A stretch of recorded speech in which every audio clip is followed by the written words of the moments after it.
Now let's discuss all of that, all the commodities, currencies with our guest today. Joining me on the show today is Mr. Naveen Mathur. He is the Associate Director, Commodities, Currencies, Business, Equity Research and Advisory, Angel Broking. So Mr. Mathur, good morning and a very warm welcome to the show. Now before I talk to you about the crude, let me actually show some charts to the viewers. Now crude inventory data, it came out yesterday. What we saw that the US supplies, it fell for the 8th week. Now that's the longest decline since June 2015. Now what was striking was that gasoline supplies, it increased by about 1.2 million barrels last week versus the estimate was a drop in the gasoline supply. Now this basically again, and here you are seeing the chart.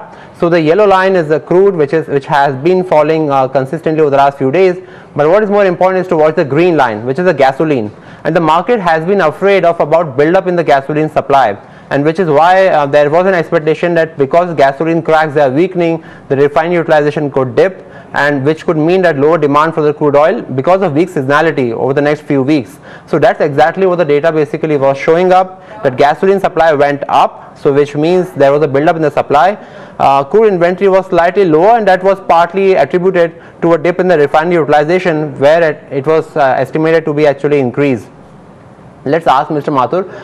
Mr. Mathur, like, what's your view on the crude? Depending on how the inventory data came out, was it like a cause of concern for you? Not much of a cause of concern, Piyush, honestly. We have seen prices correcting a bit from $52 levels a month back to approximately today at around $45 levels for the Brent or the WTI, particularly the NYMEX WTI contract.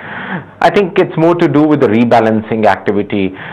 We did saw prices moving up to an extent of $52, largely because of the currency moves. The dollar depreciated because of the FMC stance of not going in for an aggressive rate hike, which they proposed earlier in December 2015, four rate hikes for this year. They have not done even a one. So the dollar got weakened, and therefore we did saw the prices moving on the upside for the dollar denominated commodities. Crude was a beneficial because of the rebalancing activity happening across the global markets. The supply from the US shale oil companies was down because of the low prices, and therefore we saw the investment and the capex moving downward trajectory.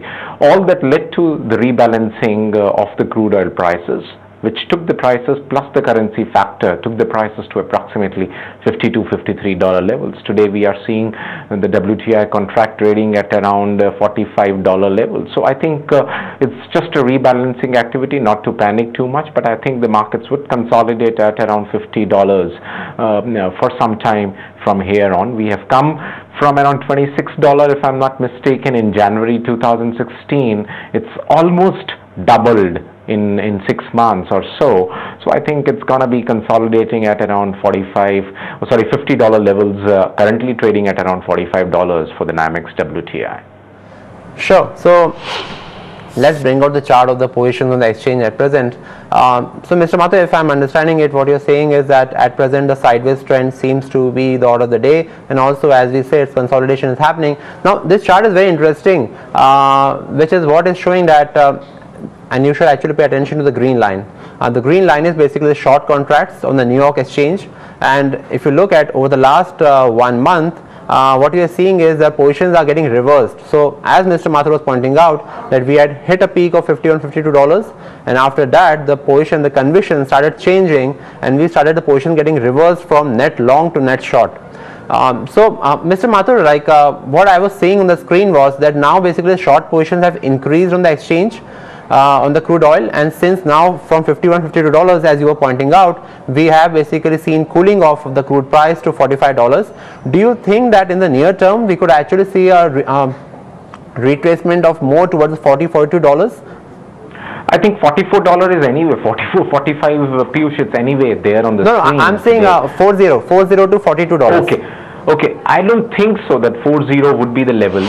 What we are seeing from the CFTC report with respect to net longs and short positions, you are right that net long positions were there a month back and they have now been converted into net short positions. Now we must appreciate, as I said, that the currency weakness, and particularly dollar weakness a few months back, gave an impetus to net longs or the bull market people for building up long positions, because all the dollar denominated commodities are inversely correlated to the dollar index, and if the dollar index weakens, the prices tend to move on the upside, keeping by the status quo of the demand and supply situation. So I think the currency factor played a very critical role for the markets beyond the fundamental reasons for getting into the longs. Why shorts have been built up over last couple of weeks? I think it's largely because of the uncertainty in the Eurozone after the Brexit referendum, and when the Britain decided to leave the EU, it creates too much of an uncertainty about the economic scenario, not only in the EU but the global markets too. We did saw a knee-jerk reaction coming onto the markets for that particular week when the results came out, and that led to question marks of this fragile economy, which is still moderate growth in the UK, US, a little bit of a moderate growth in the UK, plus the Eurozone is not recovering to an extent it is desired by the central bank there. So I think with the inflationary concerns and with the economic growth concerns, the markets did saw a fall off for all the energy and the base metal pack, and the gainer was precious metals because of the safe haven demand.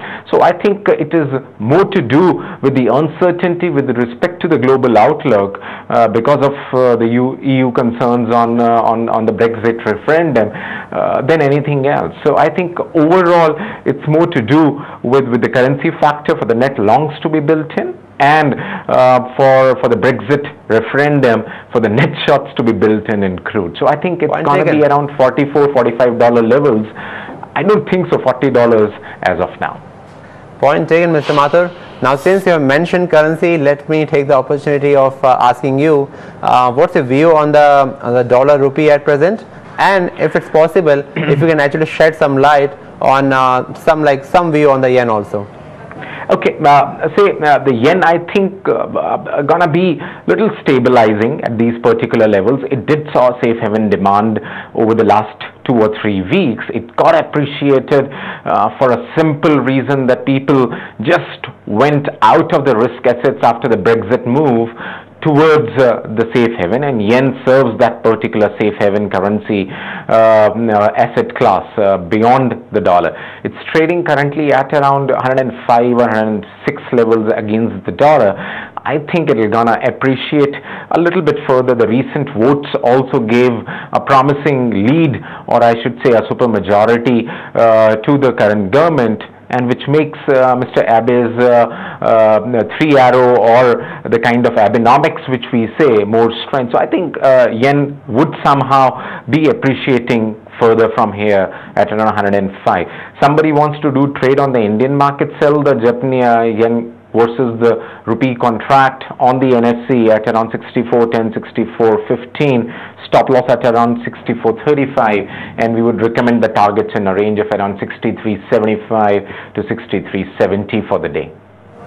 Sure. Thanks a lot, Mr. Mathur, for your views on currency and also commodities. As always, pleasure to have the conversation with you.